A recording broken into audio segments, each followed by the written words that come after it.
this could be the best Redbreast whiskey that you're not drinking. Redbreast 12 gets all of the praise. Everyone talks about it. Redbreast 21 gets all the awards. The 27-year-old is the crown jewel of the Redbreast portfolio. Then you've got the wonderful single casks, the dream casks, the limited editions.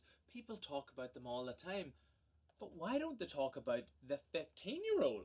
Is Redbreast 15 the most underrated whiskey in the Redbreast portfolio, or is it actually skipped for good reason? Maybe it's actually just not worth it. Well, do you know what? I have decided to fall on the sword today and find out. Welcome to the Redbreast Diaries, where I am looking at the iconic Irish whiskey brand Redbreast. I am opening and tasting as many bottles as I can get my hands on, and I am maybe pitting them against each other, maybe to see which one I think's best, and talking about the history of the brand as well. So today I am looking at Redbreast 15-year-old. So let's get cracking. Just look at that wonderful label. I just love the colours in this one. The dark green looks so good. And then right up there you can just see the Robin Redbreast is in flight. Now, Redbreast 15 first came onto the scene in 2005 as part of a limited edition run 50th year celebration for a French whiskey company called La Maison de Whiskey. Nailed that. And essentially, people loved it so much, it actually won Irish Whiskey of the Year. And essentially, because the response was so overwhelming, Redbreast, Irish distillers and Pernod Ricard, the people who own the Redbreast brand, decided to put Redbreast 15 into their core range. Maybe that was a good thing, or maybe it actually wasn't. Now, just some information about this bottle. It says single pot still. Single just means one distillery, that being the Middleton Distillery down in County Cork in Ireland. It's the use of malted barley and unmalted barley together. So it kind of gives a different texture, different flavours. So this is a single pot still Irish whiskey. Being an Irish whiskey, you have to be aged for at least 3 years. You have to be matured on the island of Ireland. You have to be bottled at least 40% ABV or 80 proof. And you have to be aged for a minimum of 3 years in wooden barrels such as oak. There are just a couple of the rules for that. Now this one says aged 15 years. So that surpasses the 3-year mark by quite a bit. But what that actually means is that the youngest whiskey in this bottle is 15 years old. So they could have a whiskey in here 16, 17, 18, 19, 20, 35 years old. But they legally cannot put that in the label. They have to put the youngest whiskey in this bottle on the label. So it says triple distilled. This has been triple distilled 3 times in copper pot stills. And this comes in at 46%, which is 92 proof. And one of the things that actually does is that means that this is non-chill filtered. Chill filtering a whiskey just means that you put all the whiskey in this big vat, you get it really, really, really cold, and then all the fatty acids go to the top, and they kind of like solidify and look a bit cloudy at the top. A bit like if you ever put something like really fatty into the freezer and then you pull it out a week or 2 later and it's like all clumpy and cloudy, all the fat is at the top, and you just scrape all that off. So that's chill filtering. Now, purists would say that they can taste the lack of flavour by chill filtering a whiskey. Unbelievable. That's a great palate they have. At 46%, they actually don't have to chill filter. So this one has all of the beautiful fatty acids inside. Yum. Can't wait to drink that. And then in classic Redbreast form, this is matured in ex-bourbon and sherry butts as well. So quite a lot of things are very, very similar along the Redbreast portfolio. Or, you know, they keep that same DNA throughout bottle to bottle, which is pretty cool because maybe flavours do change. But I am going to see if flavours change or do not. I'm going to crack open this bottle and get going. Well, this is a box fresh bottle of Redbreast 15, so you all know what I got to do. I got to rate that top of the channel. And I got this mad statistic from YouTube saying that 82% of people who watch my videos aren't subscribers. So if you're one of them, give me a subscribe because there's so many new Redbreast videos coming out over the next few weeks. Alright, but let's go back to the pop. Alright, let's rate that Redbreast 15 pop. Ho ho ho, mama, oh daddy, it is a big old baddie. That is definitely up for 2025 pop of the year. Top of the pops. Ooh, oh yeah.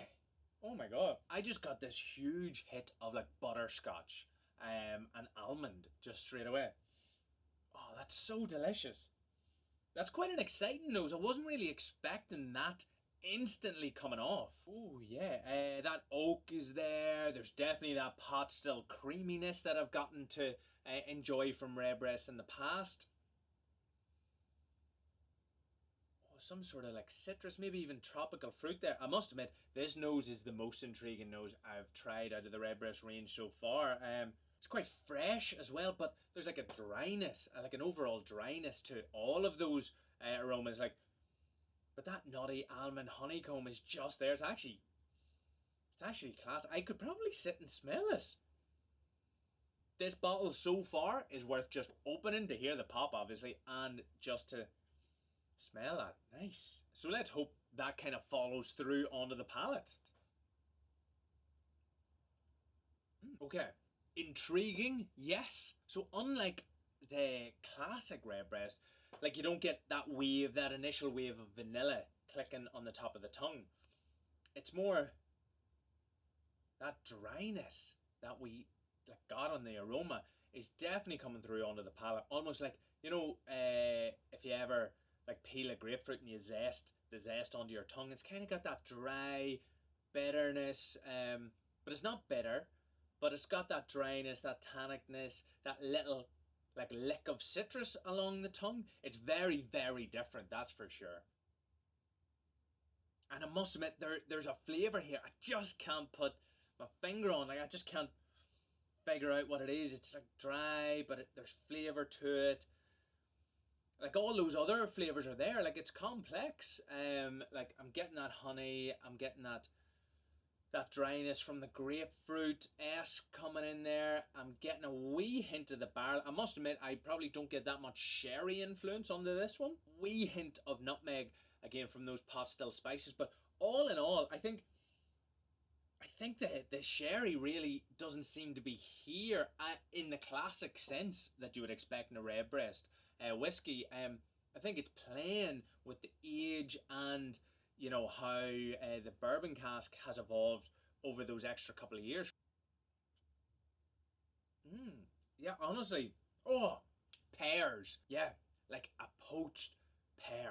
That was exactly what I was thinking, and it's just there now. On that third sip, it just like opened up and it was like, boom, that's exactly what it is. So like slightly poached, maybe a wee bit with brown sugar, just like maybe brown butter as well. Oh my god, yeah. That combined with the bitterness and dryness of the grapefruit, that wee hint of almonds coming through. Oh my god, it's incredibly different, complex, and engaging. Again, it's got that balance there. It maybe lacks that creamy mouthfeel that I would expect from a Redbreast single pot still, but by no means is that a bad thing, because this very much stands on its own as like a very, very tasty whiskey.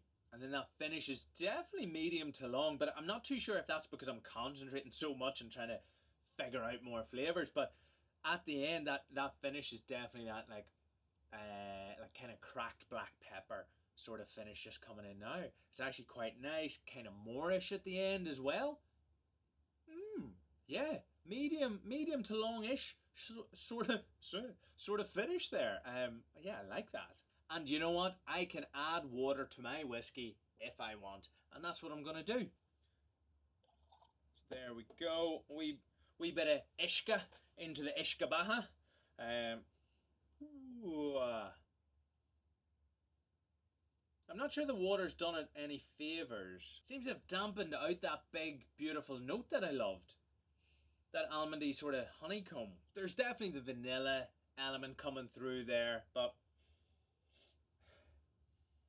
yeah, I think I might have maybe added too much water, or it just doesn't want water at all in it. So maybe adding water to your Redbreast 15 isn't a good call. Trying to warm it up maybe in case the water was too cold. Nah.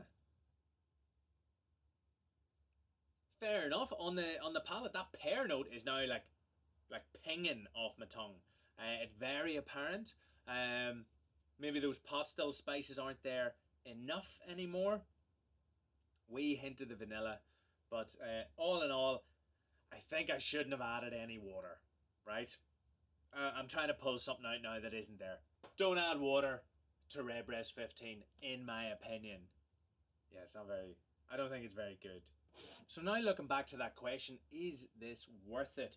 And I suppose it comes in a big chunk higher than Redbreast 12. Would I spend the extra on this? I'm not sure I would, actually. But hear me out. I do think I would drink this more often, and I will drink it more often. I think this is a slow sipper. I think it's an intriguing whiskey. I think it's one that when you go back to, if you have time, right? You can't be watching the TV and trying to pull this one apart because it won't let you, I don't think. It's definitely not your everyday whiskey, this. Definitely not. It's more of like a philosopher of type, you know what I mean? Like, there's just more going on to it. You need to give it the time. But it's definitely complex. Like, it's very well put together and it's very complex. It's not difficult to pull it apart. It's quite a fun journey. Like, even when I just got the pear, that was like, oh, that was class. And I love that flavour. And I actually really enjoyed drinking this. But if I was picking up a bottle of Redbreast, I don't know. I just don't think it's maybe that flavour profile that I would be looking for when I think about Redbreast. However, variety is the spice of life, and the Redbreast 15 could be overlooked, but it could be the thing that unlocks the whole range for us, because this variety allows for the rest to kind of fit into place. And maybe I'm completely wrong. Maybe it rewards patience. Maybe I haven't given it enough time to fully win me over. But, you know, maybe I'm wrong. Maybe it's your favourite Redbreast. Let me know. Is this your favourite Redbreast? Ronan, you are wrong. Tell me I'm wrong. But yeah, could this be the best Redbreast in the range and I'm just not seeing it? Maybe. But look, if you're intrigued, buy a glass at the bar. If you have already drank the range and you were like, nah, I heard Redbreast 15 isn't good. No, no, no. It's bloody brilliant. It's just different. And different can be good. Alright? Remember that. Now, if you're enjoying the Redbreast Diaries, the next Redbreast isn't an upgrade in age. It's actually a downgrade. I'm looking at it as a limited edition Redbreast 10-year-old. Yeah, so I'm very excited to be trying that one next week. But until then, sláinte. I don't know where, actually, yeah, sorry, I added water. I actually didn't like that at all. Don't add water to it. But yeah, until the next time, slán. See you later. Slán a while. Good luck. Cheers.